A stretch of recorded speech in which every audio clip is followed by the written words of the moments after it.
I'm not coming back for 30%. I'm coming back for everything. You got into Harvard Law? What, like it's hard? Scarface on repeat. Scarface on repeat. Constant, y'all. Catch a painted pony on the spinning wheel ride. Some people are saying that your new music sounds a lot like Bob Dylan. Well, maybe Bob Dylan sounds a lot like me. She doesn't even go here. They knew, and they let it happen. Oh, and in case I don't see you. Good afternoon, good evening, and good night. 94.9 Radio Western. You are tuned into Outside the Frame, London's only movie talk show. My name is Elijah. And I'm Mike. I'm Sam. There we go. And we are once again Outside the Frame. We talk about all things film and film culture. Nothing. I can't hear Sam. You still can't hear anything? Can't hear Sam. I can't hear me. I can't hear you. Can't hear nothing, baby. Chew. Sam, can you hear us? I can hear you. Okay. Hold on. I'll switch. I think it's coming out of these headphones, so I'll switch. How about that? Oh, jeez. Too loud? Yeah. How about those ones? How's that? How's that sound? Yeah, that's great. Okay, let's try this again. We are here. Yeah. We are here outside the frame, London's only movie talk show. And every week, dude. Every week, and we still can't manage to get the headphones going. There's always because this episode is so nerve-wracking. See, you were saying this beforehand, and I think you're right. I think there's this energy about this one because there's a lot on the line for today's episode. For those of you who are tuning in and who have been tuning in for the past little while, you'll probably know that today's episode, we have been building up to this episode for 4 months. This is the 5th month. So 4 previous months we've been building up to this episode. This is the 5th and final part of our top 25 movies of the past 25 years. We have finally made it to the top 5 movies. Number 5 is Pixels. Yes. Oh, okay, well, let's just get into it. What a long journey it took to get here, but we finally got here. Yeah. And it's exciting. It's exciting. Yeah. And that's the thing. That's what I'm saying. There's a lot of good energy, a lot of like frenetic energy right now because, Sam's making sure that her notes don't get deleted. I'm trying to make sure you have good working headphones. I'm trying to make sure all the recording equipment is going well. Yeah. Because I want this to be the grand finale. The grand finale. Yeah. It all leads up to this. The coup de grace, I think. Is that how you say it? Coup de grace? Yeah. Yeah, that's the way to say it. Sure. Yeah. If you want to it's the big one. It's the cherry on top. Yeah. It's the icing on the cake. Yeah. Yeah. 519-661-3600 if you want to text in to the conversation. Let us know if you agree with our picks, if you don't agree with our picks, what you would put in your own personal, what you think are some of the best movies of the 21st century so far. It won't be on our list, but at the very least, I respect you enough to entertain what you're going to say. A couple housekeeping things, and there's only really one, or two, and it's really just what's happening next week. Next Tuesday, December 9th, we will be here again at 6 p.m. live. This time we will be with Maddie. Maddie is returning to talk about the Golden Globe nominations that come out on October. Nope. Oh my God, December 8th. Why am I saying October? Yes, December 8th, the Monday. Mm-hmm. So Maddie will join us again. Maddie was with us for our way too early Oscar predictions. Yeah. And she will be returning when things are getting a little bit more clear. For Globes, we're going to talk Globe noms and then sort of other award implications because of those Globes, and does it matter or not? And it's going to be exciting, I think. And later that evening. Yeah, what's happening after that episode? Trivia. It is Outside the Frame, Highland Cinema, Western Radio, Holy Diver. Radio Western. What did I say? Western Radio? Yeah. It's not Western Radio. It is not. Radio Western. We are going to be at the Holy Diver 8 p.m. to 10 p.m. Next Tuesday, December 9th, for our final trivia of 2025. That's right. And we'll announce the next one, which will be in January. That's very exciting. But always, it's going to be a blast. Great prizes as always. And we got some really fun categories that Elijah and I have been cooking up. And we're gonna be talking about them because they're all finalized now. Mm-hmm. So after this episode, we're going to be talking about them a little bit. And I'm really excited. Yeah, it's going to be so much fun. fun. Yeah, we had some really good ones in November, and I think we've kind of topped a lot of them for December. So that's exciting. Yes. Then maybe next, because I think it'll be up. Now, if you want a little bit of a hint, you can go on HighlandCinema.com's website under our coming soon and scroll down to January. But we'll do kind of maybe an official announcement next week when we're doing our house cleaning like we are now about something that Outside the Frame is going to be a part of in the new year at the Highland Cinema. So that is a little teaser. Like I said, if you really want to know, you can go on our website, scroll down to January and figure it out. But I'm very excited for us to talk about that one. Yes. That's going to be a lot of fun. Yeah, it's going to be great. Now, without further ado, we have to talk about 5 movies today. So I think we should jump into it. But before we do, I think it's only right that we take people through the journey of the 20 movies. How we got here. The 20 movies that precede and led up to our top 5 movies of the past 25 years. So I will speed through these. At number 25, we had The Grand Budapest Hotel. After that, Mean Girls. Then at 23, we had Avatar. At 22, we had Little Woman. At 21, we had Zero Dark 30. 20, we had The Dark Knight. We had American Psycho. After that, Get Out. Lord of the Rings, The Return of the King, Lost in Translation. We then had Arrival. We had WALL-E. After that, we had The Wolf of Wall Street, followed by Spirited Away, followed by Spotlight. And then our top 10, we had Whiplash at number 10, Moonlight at number 9, Eternal Sunshine of the Spotless Mind at number 8. At number 7, we had The Handmaiden. And at number 6, we had No Country for Old Men. Which brings us to our number 5 pick. Are you both ready to get started? Let's do it. Heck yeah. Heck yeah. Heck yeah. Then at number 5, we do have Django Unchained. I think you are a bad loser. And I think you're an abysmal winner. Nevertheless, paying Chickasaw County a deal ain't done until the two parties have shook hands. Even after all that paper signing don't mean shit. You don't shake my hand. If I don't shake your hand, you gonna throw away $12,000? I don't think so. Mr. Pooch, if she tries to leave here before this loving German shakes my hand, you cut her ass down. You really want me to shake your hand? I insist. Django Unchained, written and directed by Quentin Tarantino. This movie stars Jamie Foxx, Christoph Waltz, Leonardo DiCaprio, Kerry Washington, Samuel L. Jackson, Walton Goggins, Don Johnson, James Remar, Jonah Hill, amongst others. This movie's about a freed slave by the name of Django who joins a German bounty hunter named Dr. Schultz on a mission to rescue his wife from a brutal plantation owner, Calvin J. Candy. This movie won 2 Oscars for Best Supporting Actor for Christoph Waltz and Best Original Screenplay. It made $162 million domestically and $426 million worldwide. Crazy. Why is this movie in our top 5?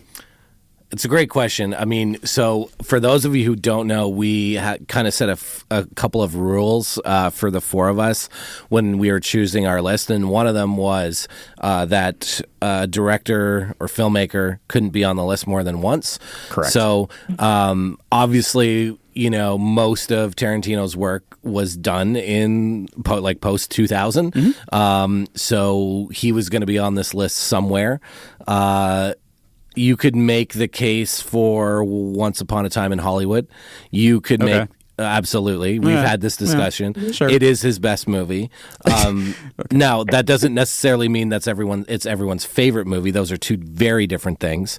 But it's his best made movie by leaps and bounds. It's not even close. Inglourious is probably widely considered his best written film. I don't think that there's much argument there. It's an incredible piece of filmmaking and is really solidifies him as a filmmaker that he needed Inglourious after Death Proof and he really needed to and that really is what solidified him as one of the not just a guy who was great in the 90s, right? Yeah. this movie kind of comes in between. I mean, there's Hateful Eight in there too, which actually is, I'm not saying it's a bad movie at all. But inside of there, you have, I think collectively, the four of us kind of thought this is like, it's kind of him doing all the things that he does so well at the like nth degree. I'm so glad that you put it this way. Because the thing is with Once Upon a Time in Hollywood, there is moments of it being funny and over the top. It is revisionist history, which is fun. Same with Inglourious. Inglourious is funny. It's violent. It has all, but it's also, it's a very serious topic. Mm-hmm. Like Inglourious is like, some might say one of the most serious topics, right? And, with Django, it also is a serious topic. One might say some of the most serious topics, right? Mm-hmm. At the same time, he makes it so much fun to watch. Right. And I think that's what we were kind of collectively talking about is like, at least for me personally, it's like the most rewatchable film of his. Right. And it shouldn't, like, it's not Roots. It's not Malcolm X. He's not, I know he got a lot of flack for this film for various reasons. I just don't think people were like, he's not taking the that period of time or subject matter lightly. However, because I don't, the purpose of the movie isn't to be Roots or to make a Spike Lee movie, right? And I think you can throw out many different superheroes as being the greatest superhero. To me, if you even taking race out of it, I think Django is one of the best, if not the best, superhero that's ever existed. It is essentially a superhero story. He has his origin story. You know what he's fighting for. There's about the most evil person / in the most evil setting, right? Yeah. And they have to come together, and he has to gain skills and then overcome the evil and get the girl and ride off in the sunset. I mean, it's incredibly rewatchable. It's also incredibly fun. There's some of the scenes are just unbelievably funny. I'm thinking of specifically the Don Johnson and Jonah Hill scene with the masks. With the masks. I mean, taking something like the KKK and putting this very odd spin where it's like so specific, you forget why it's done so well, you forget what these people are even doing in the moment, because he brings it down to a realist level, right? And I think that really accentuates your point. Awesome. Like, people will say, if I have heard the critiques that he is making light of this time or something like that, which I don't really think holds up a lot of weight, mainly because not only does he play pretty well with the tones here, and there are some very intense and distressing moments with the slaves in this movie, but he also makes every single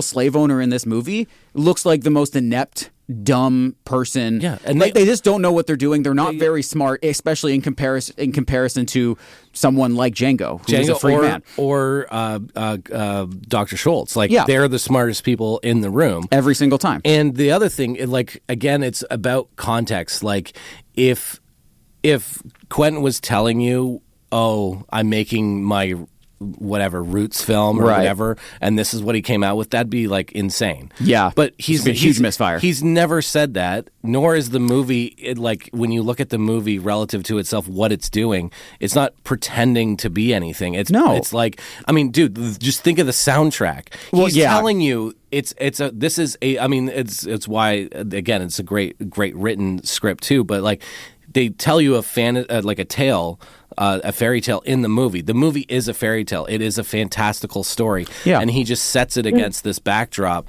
And I think smartly, because it's like, this is like, he didn't have to create, Hydra. Right. He didn't have to. He's just like, oh well, instead of creating fake evil people, we'll just put real, quote unquote real, but in terms of they're not based on anyone, but the time frame, but we'll have someone that, I mean, every single evil person gets their comeuppance. It's a revenge movie, and that's what's great about it. It's one of the great things about it. It's really what Quentin Tarantino, I feel like, has done so well in his career. There is sometimes you could argue to a fault, Quentin Tarantino wears his influences on his sleeve especially in a lot of his movies. But I think that in this one, he does a really good job at showing his influences, but to the best degree that he's done it, in my personal opinion. I think that the genres of Western he's clearly influenced by. Blaxploitation he's very clearly in the whole the revenge theme and genre in and of itself. These are three that he is very, very clearly inspired by. Absolutely. And that are present in a lot of his previous movies. Yeah. And he does them all, like you said, and he just cranks it to 11 for every single aspect of that. And I think that this is the best blend of all of those. Yeah, he marries all three of those specific things that you mentioned so well. Sam, what do you think about this movie? Yeah, I don't have a lot of notes on the plot, but one I did have was that the ending feels very satisfying, and it's because of the way he uses violence as a way of like reclaiming agency and like and liberation. And I think Tarantino does that very effectively in the movie. And I was talking to a friend about this too, and like that was kind of really a huge point, was that the end is like, it feels great. And I want to backtrack a bit to touch on what you were saying, Mike, about how it feels it's so rewatchable. And I think, like, a big thing in that, for me at least, was the pacing. Oh, yeah. I think the pacing is, it's just, like, the whole time you're like, oh, and what else? And I am not one I don't really love 3-hour-long movies, but this movie is just, like, it doesn't feel like 3 hours. It feels like a super quick movie that just, like, flies by.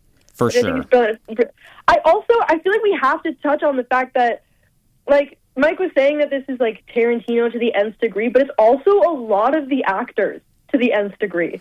Like Christoph Waltz won an Oscar for it. Like Leo's absolutely unbelievable. Oh, Leo is insane, dude. Performance. Yes, like yes. The actors are absolutely unbelievable in this movie. I'm so glad you brought that up, because I did actually want to touch on the performances, of course, on this as well. Jamie Foxx. Probably the coolest he's ever been in a movie. He's so cool, he dude. really, which is so interesting, because there is a story about how during the read-throughs and the rehearsals before they started shooting for this movie, Jamie Foxx pulled up and he was like acting cool, and Quentin Tarantino gets really pissed off at him, really and he's like, mad. "You're supposed to be playing a slave, and you're acting all cool," which is so funny, because he ends up marrying those two and blending those two and writing that line really well, where like in the beginning, the thing about what you got, it's not about marrying the two, and this is why Tarantino, this is one of the reasons why, as Sam was saying, the movie has pacing and it can be like you're always thinking, and then this happens, and then this happens, and then the movie doesn't feel like 3 hours. I mean, it's 2 hours 45. But one of the reasons is because, and what Tarantino was getting at, is that there has to be somewhere to go. He can't. It has, and this is where it's not about him trying to get into some psyche of like whatever. No, this has to do with the journey of this particular character. If he's cool right away, the movie suffers. He has to not be cool right away. He has to learn.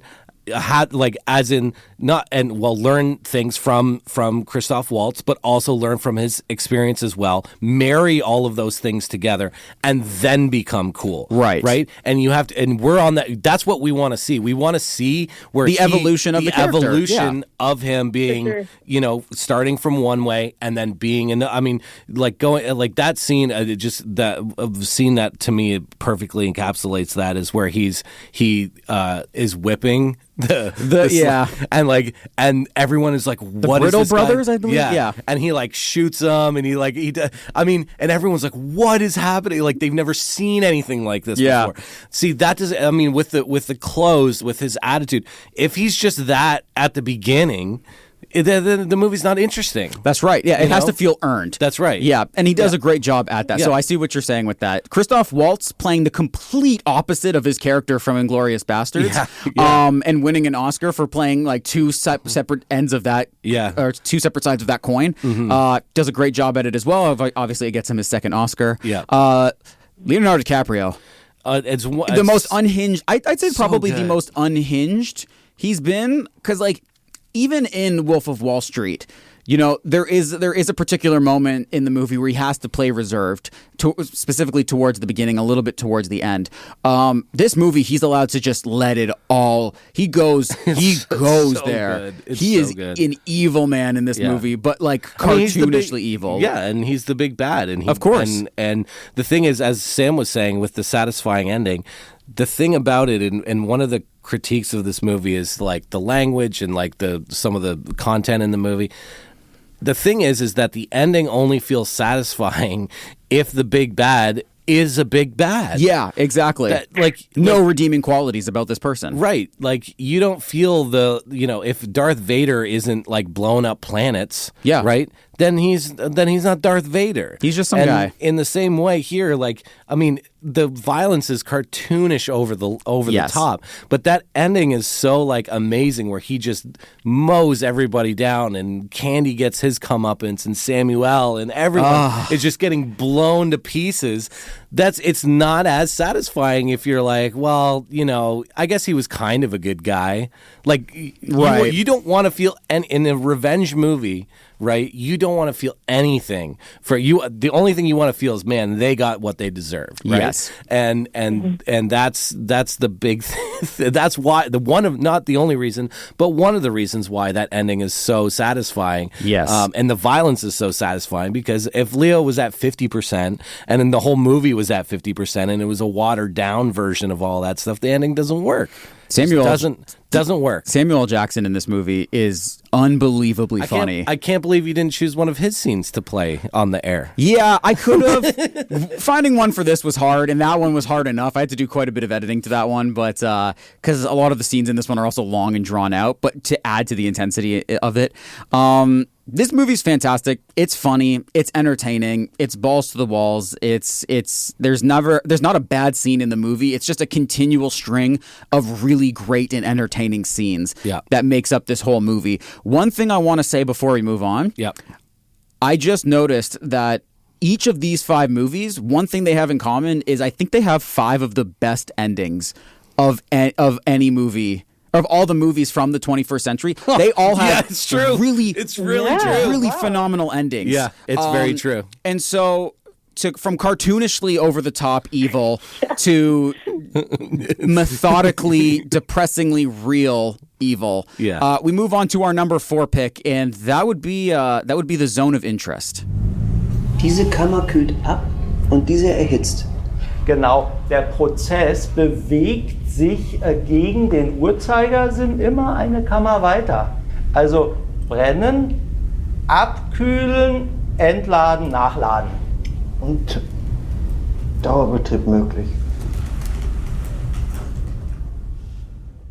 The Zone of Interest. For those who are wondering, that clip is to talk about the evils. That clip is the scene where they're explaining to is it the general or the commandant commandant how the gas chamber works, and the efficiency, the quote unquote efficiency of the gas chamber, and the details that go into burning humans or gassing humans, burning them while the other side is staying cool, and how efficient it is to just rotate it counterclockwise to make it as quick as possible. This movie was written and directed by Jonathan Glazer. It's a loose adaptation of the Martin Amis novel. It stars Christian Friedel, Sandra Hüller, Johann Karthos, I want to say. It's about Rudolf Höss, a Nazi commandant of Auschwitz, who tries to build a dream life with and for his family in their home that is located in the Zone of Interest, which is the restricted area surrounding the concentration camp of Auschwitz. This movie won 2 Oscars for Best International Feature and Best Sound. It made $8 million domestically and $52 million worldwide. This movie is...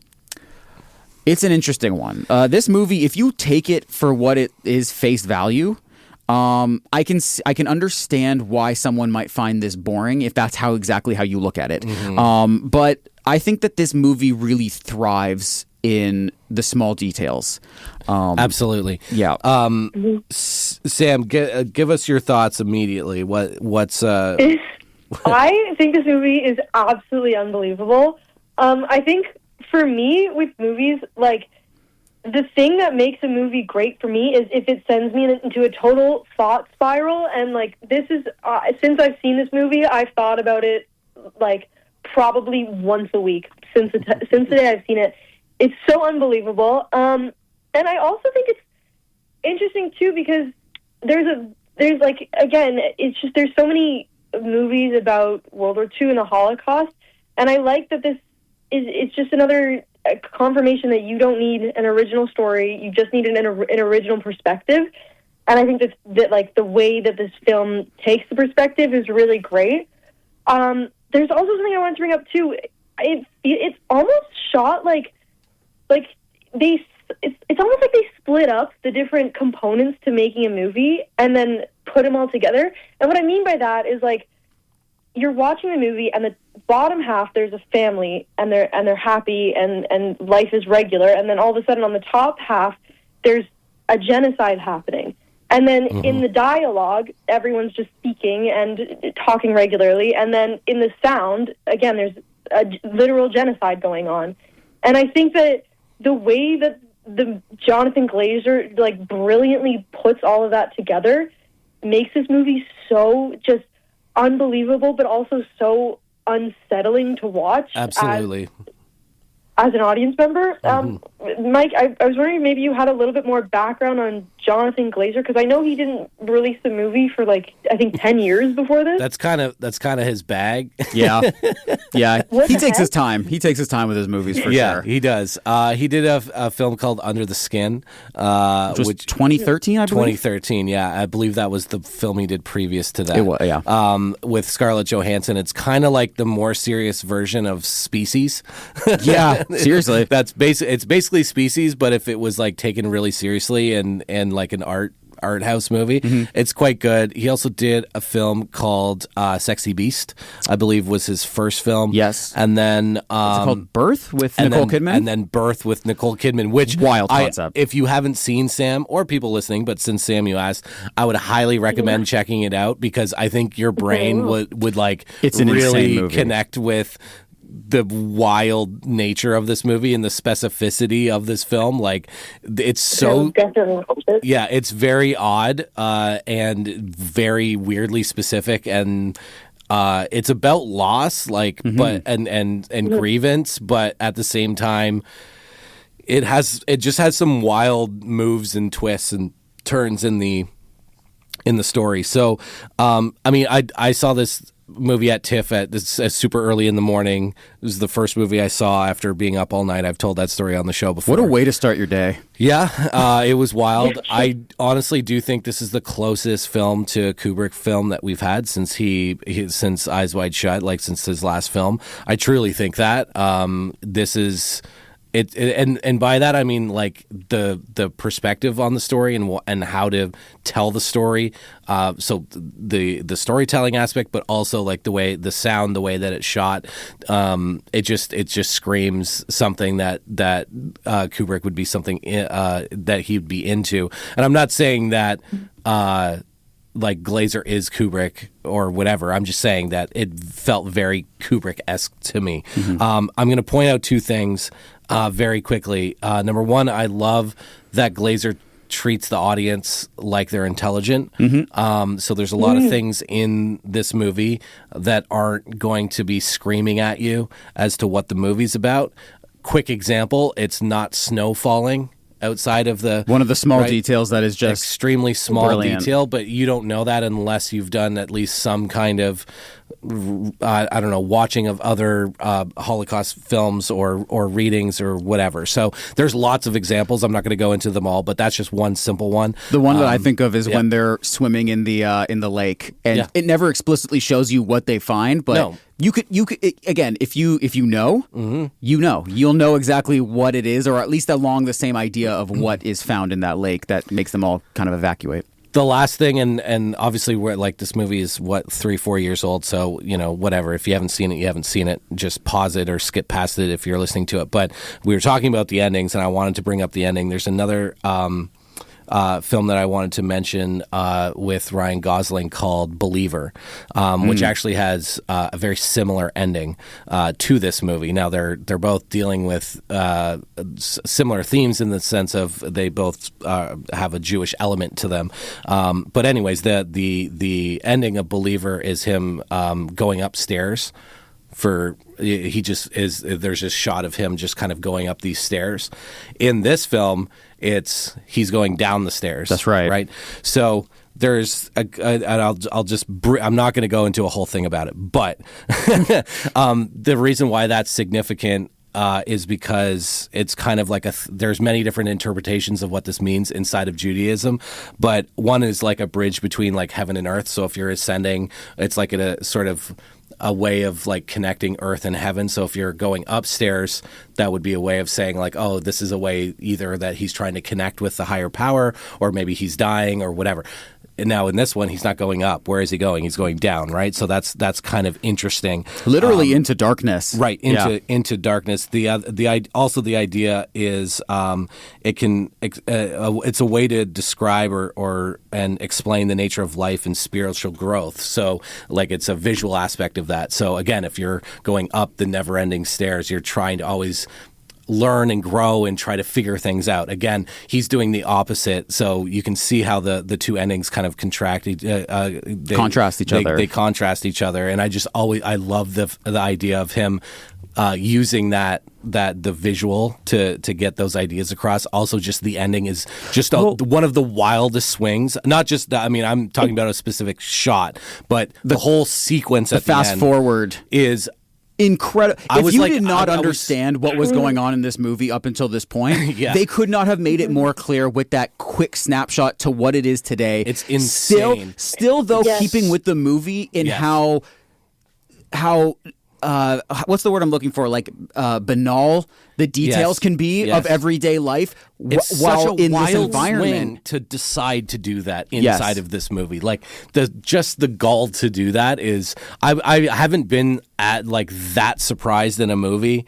I have been since I would say 2015, only a very few times where a movie has really like made me think, whoa.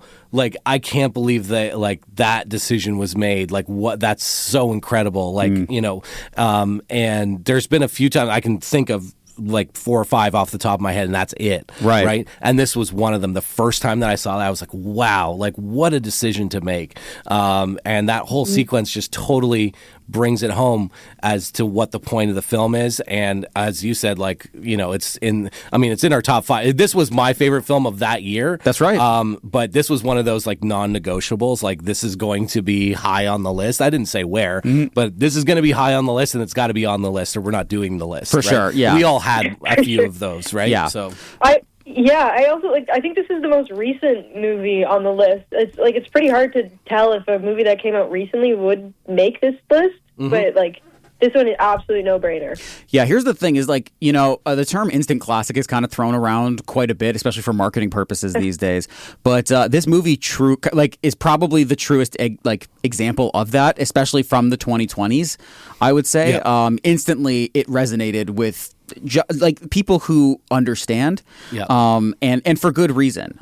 This movie is just a masterclass of everything it's trying to do in storytelling, in visual storytelling. That's the medium we're in. There you go. Yeah, and like the small, like I said earlier, the small details, the nuances of everyday life, living that close to the horrors. A brilliant choice to, they always say that, I'll kind of wrap it up by saying this, that they say in like the horror movies that the horror, like, it's even scarier when it's not shown, which you can agree with or disagree with, but the fact of the matter is, in this movie, it's not trying to scare you at all. It's trying to say that the horrors are always there. They are already there, but it's the ignorance that comes with it, and how easy it is for some people to do that when just on the other side, when not too far away. It's living in ignorance.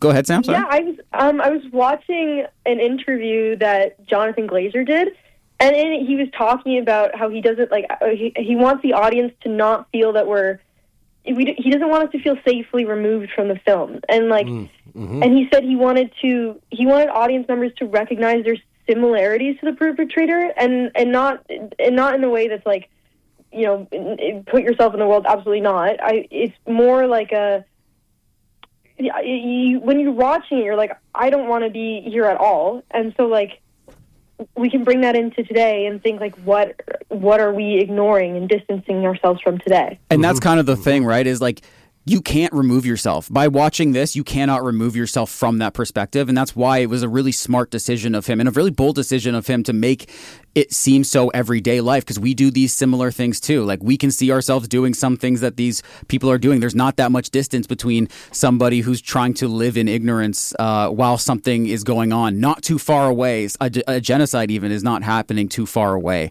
It's a movie that will, as long as there is genocide and as long as there is war, this movie will always humans remain, or humans in general, it will always remain relevant for that very reason alone. Which is why it will always be relevant. And that is correct.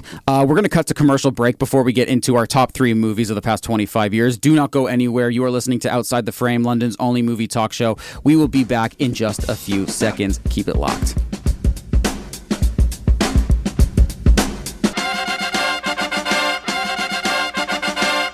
94.9 Radio Western. You are still tuned into Outside the Frame, London's only movie talk show. We're in the midst of the top 5 movies. We are at the end of our top 25 of the past 25 years list, and we have spoken about our number 5 pick, Django Unchained, our number 4 pick, The Zone of Interest, and now it is time for us to delve into our number 3 pick, which was without any further introduction. That would be the film There Will Be Blood. Louder, Daniel! I am a sinner! I am a sinner. I am sorry, Lord. I am sorry, Lord. I want the blood. I want the blood. You have abandoned your child. I've abandoned my child. I will never backslide. I will never backslide. I was lost, but now I am found. I was lost, but now I'm found. I have abandoned my child. Say it.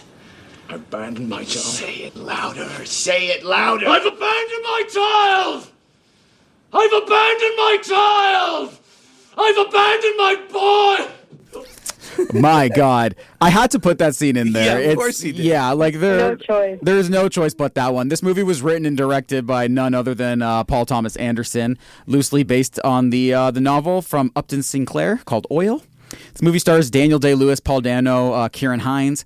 It's about an oil man. Daniel Plainview. He embarks on a ruthless quest for wealth during the California oil boom in the late 19th century, early 20th century. This movie won 2 Oscars, one for Best Actor in a Leading Role and one for Best Cinematography. Should have been Best Picture. Don't disagree with you there. This movie made $40 million domestically and $76 million worldwide. It was his number 1 film. It was his highest grossing film. Like his number 1 grossing film until One Battle After Another. That totally is correct. Smashed it.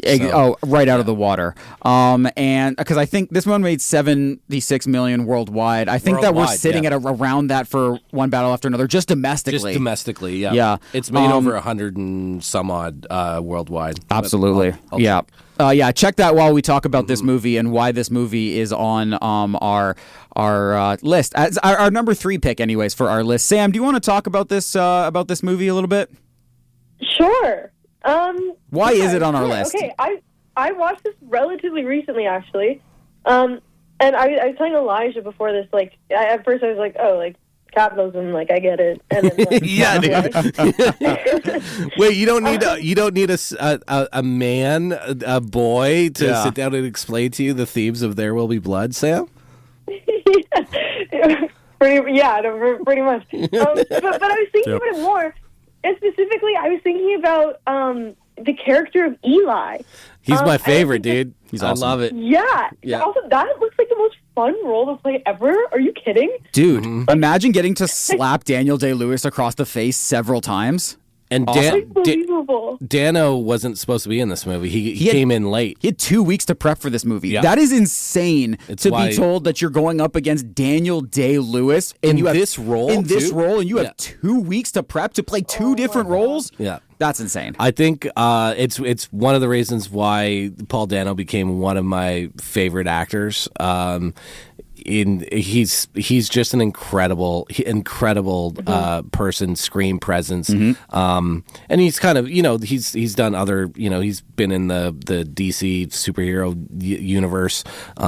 He's done some rom-com-y type stuff, but he's always interesting. Dalton actually was just watching his Thanksgiving movie, is Prisoners. And, oh boy, and Paul Dano just is. Just otherworldly in that movie, but this movie, he's just he literally jumps off the screen in this movie. Like he is so good. It's hard to go up against Daniel Day-Lewis in a movie like this, like in any movie, quite realistically, but in this movie for sure.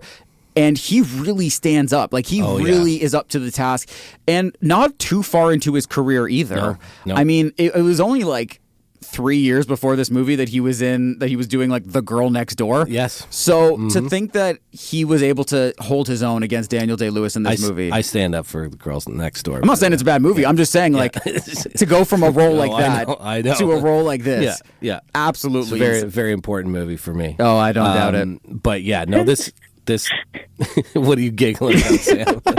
We're trying to be serious cinephiles here. I'm thinking of the right movie. What, There Will Be Blood or The Girl Next Door? The Girl Next Door. I know. Yeah, it just narrowly missing our top 25. Yeah, coming in at number 26, Alicia Cuthbert in Oh god, The Girl Next Door. Yeah, I mean this movie. Yeah, sorry. Go ahead, Sam. Oh yeah. Yeah. So I was thinking a lot about the characters. And I think recently we were talking about Enora.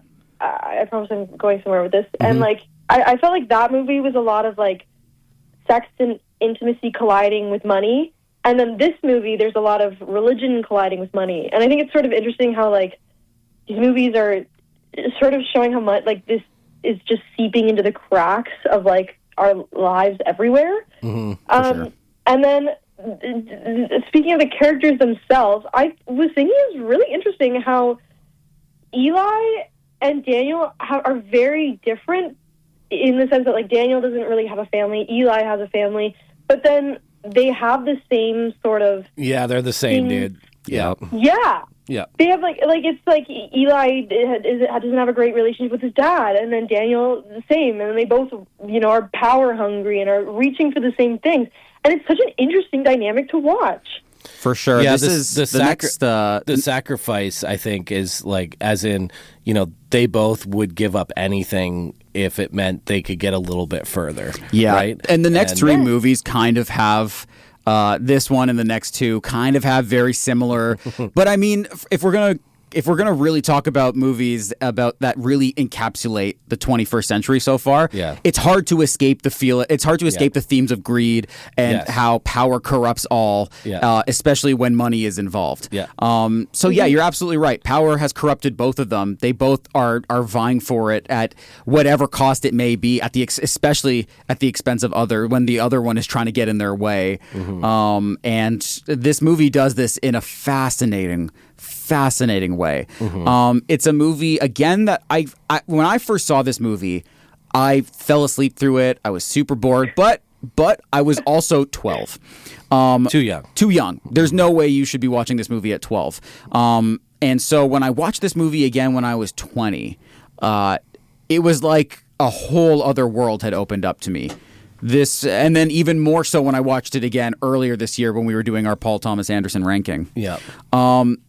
This movie it really is, especially because it came out in 2007, which is quite frankly the only reason it did not win Best Picture is because that year just had another contender. Well, it's another few contenders, but it was a pretty banner year. I mean, I've talked about my experience, some of my experiences in film school, and this is definitely one of them. And in terms of like, I went, I'm almost positive it was opening weekend. I can remember who the people I saw it with, and I just had such. This is one of the movies I came back on. There's some films that I don't think I'll ever come back on. However, this was one that it was one that I personally couldn't figure out. Right? Like there was something about the movie that I had to keep coming back to, and every so often I would just be like, you know what? Let me throw this on and see what's up, right? My whole goal for being at film school, my perspective wasn't to ever do something or be something like to be at a place where I could do something like There Will Be Blood. That just wasn't on the radar for me. So I looked at it as pretentious, boring crap. So if you're out there and you feel that way, I totally understand. Because there's other movies from this year that fall into that category too. That you have not come around on. That I haven't, and some that I have. Like Zodiac, I was like, it was the same kind of thing. I was like, this movie's long. Like I liked Fincher, obviously, but there was something about that movie that just made me keep going back to the well and trying to figure out what it was, and I finally cracked that nut. Like, what was that movie about? I figured it out, right?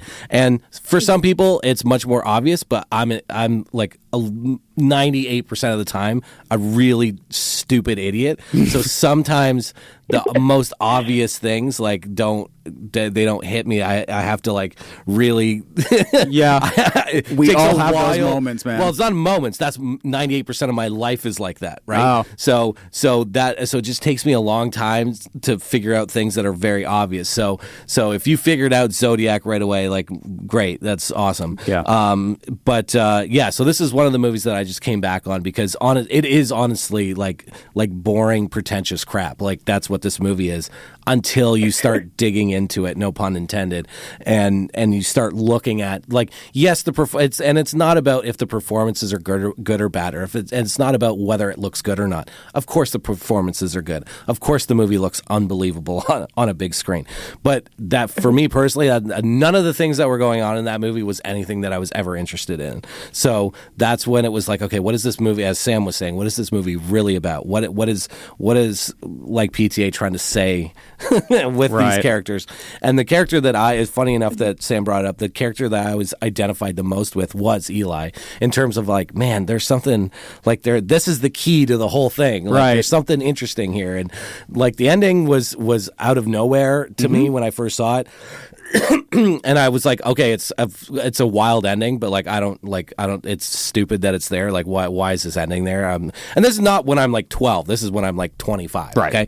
So that's again the difference. Like you had that when you were 12. I still had it at 25. Right? So, but like the more you watch it, the more you get sort of like you have everything, the way that it's shot, the way the performances are, where it comes in the story and why it's there, and yes, it's shocking, but at the same time, again, what is he trying to say? What is the point of this? And it, like, to PTA's credit, there's always something there. He's always striving to do something and say something, whereas I feel like some of his contemporaries are not. So that is very true. So that's the big thing with this movie that made me. Okay, I think this is actually really interesting that you're saying this, and it's also really interesting that you brought up Kubrick a little bit earlier, because when I watched this movie, I remember I had kind of a similar viewing experience to this than I did to The Shining. And I just remember I felt so unsettled, and there was like kind of a handful of nothing, but then there's also totally a lot going on. And then it's just so unsettling the whole time. Yeah, this movie's very intense. Yeah, and so I think it's interesting that you're saying, Mike, like, I don't really know what's going on, because I feel that way about a lot of Kubrick movies, and I I felt this was very, like, this felt a little bit Kubrick-y to me. 100%, which only speaks in praise of this movie. I have to move on because we have, let me check, 10 minutes to get through these two movies, and they're our top two movies. So let's power through these two as best as we can. The next one would be our number 2 pick, which is Parasite. 아, 잠깐. 제시카 외동딸 일리노이 시카고. 과 선배는 김치모, 그는 네 사촌.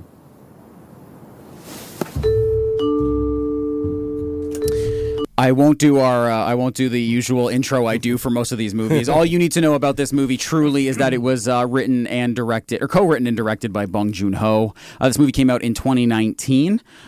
This movie won how many Oscars? 4 Oscars: Best Picture, Best Director, Best Original Screenplay, and Best International Film. One of the best director acceptance speeches of all time. 100%. I've watched it every time it pops up on my feed. Sometimes I look it up, but sometimes it just pops up on my feed, and it's the best. It's incredible. It's the best for Bong Joon-ho, and it's also the best for Martin Scorsese. Like it's like as in like he's like like Bong does the thing of like giving someone else credit for where he is, which is amazing, but it doesn't take away from how incredible this film is. Correct. And I mean he reached to such a height with the direction of this film, with the many different layers that you can read with this film if you want it. Very legible movie, yeah. And there's just so many different layers to it. If you want to talk about classism, and if you want it just to be like an interesting thriller, right? It's not a horror movie. A lot of people think not. It is. It's actually it's like a con movie, because it is kind about it's not kind of like no, a con it is. Movie. Yeah, it is a con movie. You're it's about a 100% family right. conning their way into this wealthy family's life. Yeah, it's got comedy, but it's really like there's some thrilling parts to it. It's not a horror movie. So if you want to just watch it on that level, you can. Very entertaining. But yeah, that one of the best acceptance speeches, and like I said, like it did the rare thing where he wasn't doing that. He was doing it. It was coming from a genuine place. Yeah. And it actually elevated him, I think, and not like say, oh, it's not. He wasn't saying, oh, this has nothing to do with me. Like this is all about him. He wasn't. No. It's not that. He was just giving a person that he felt like that was in the room sort of credit and merit for and said, yeah, this is I am the way that I am because this guy made movies. And the reaction to from the audience is unbelievable, but this is just such a well-crafted, directed movie. Like it really is. It's so directed. Some movies aren't. Not don't feel over, like that. not over directed by any means. It's just no. so beautifully done. It's like, it's number 2 on our list for a reason. I think it's one of them, in my personal opinion, one of the closest movies that I think is like a perfect movie, a movie that really doesn't have any flaws, none that I could personally think of. Sam, what do you think about this movie? I think you guys said most of what I wanted to say. One thing I did want to point out, though, I just found out that they built the house for this movie. Yeah, and the setting is unbelievable. It's so good. So good. And you know where you are at all points. You know the exact layout at all points in the movie. I think that's phenomenal. Yeah, just like the detail that went into this movie, that Bong Joon-ho had to envision, and that realized, like, well, I have to do it myself if I can't find it, and he knew exactly how the house needed to look and how each room needed to look. Just absolutely brilliant. I could not recommend this movie more if I tried. Genuinely an incredibly entertaining movie, a thrilling, a funny movie, a dramatic movie. Again, one of the best endings of the past 20 great ending. Yeah, of the past 25 years. Depending on how you read it, it's either very hopeful or very heartbreaking. I'll say that much. And I hate to do this, but we gotta move on to our last pick, which is our number 1. Guys, we made it! We made it! To our number 1 movie of the past 25 years. And I want you to cue up this clip for us. Me? Yeah. You don't have to say what it's about. You just have to say what our number 1 pick is. Oh, man. Okay. I don't think there was any doubt between the 3 of us, or 4 of us, I should say. Yeah. Which film was going to be our number 1? From what I recall, there was never a debate. This is, I think it represents so many things that happened in the 21st century, the first 25 years. It has the themes of other movies, whether it's greed, power, all of those things, sacrifice. It has a lot of themes that other movies have. But it is such a early 21st century story. And not even early. Like it's continuing till today. Well, yes, it is. Oh, yeah, but like literally set. Yes. Where it's set. It's not set in the 1900s, right, or the 1800s, right? It's something that affects almost every person in the world. Yeah, and it's made by one of the great living filmmakers. This would be David Fincher's The Social Network. It's because I froze the account? You think we were gonna let you parade around in your ridiculous suits pretending you were running this company? Sorry! My Prada's at the cleaners! Along with my hoodie and my flip-flops, you pretentious douchebag! Security's here. You'll be leaving now? I'm not signing those papers. We will get the signature. Tell me this isn't about me getting into the Phoenix. You did it. I knew you did it. You planted that story about the chicken. I didn't plant the story about the chicken. What's he talking about? You had me accused of animal cruelty. Seriously, what the hell's the chicken? And I'll bet what you hated the most is that they identified me as a co-founder of Facebook, which I am. You better lawyer up, because I'm not coming back for 30%. I'm coming back for everything. Chills. Oh, is he wired in? Oh, is he? Smash. Yes, this movie was. You set it up perfectly. I don't really need to say anything else. It has Jesse Eisenberg, Justin Timberlake. It's got Andrew Garfield. This movie is impeccable. It was written by Aaron Sorkin, who won the Oscar for this movie. It was scored by Trent Reznor and Atticus Ross. Like it was just. It's just an incredibly, like you said, it's an incredibly distilled movie. Yeah. It takes everything that we've mentioned that has happened in movies that we've just mentioned or that we've mentioned over the past 25 movies, the past 5 months, but it distills them into one singular focus, and that's Mark Zuckerberg. And it shows you everything that is wrong, potentially wrong, but also inspiring about what it's like to be someone who's reaching for greatness and reaching for greed and power and money in America and in North America for that matter. I can tell you this as someone who was a somewhat thinking human being when Facebook came onto the scene, and had Facebook for multiple years before this movie came out, and then was also.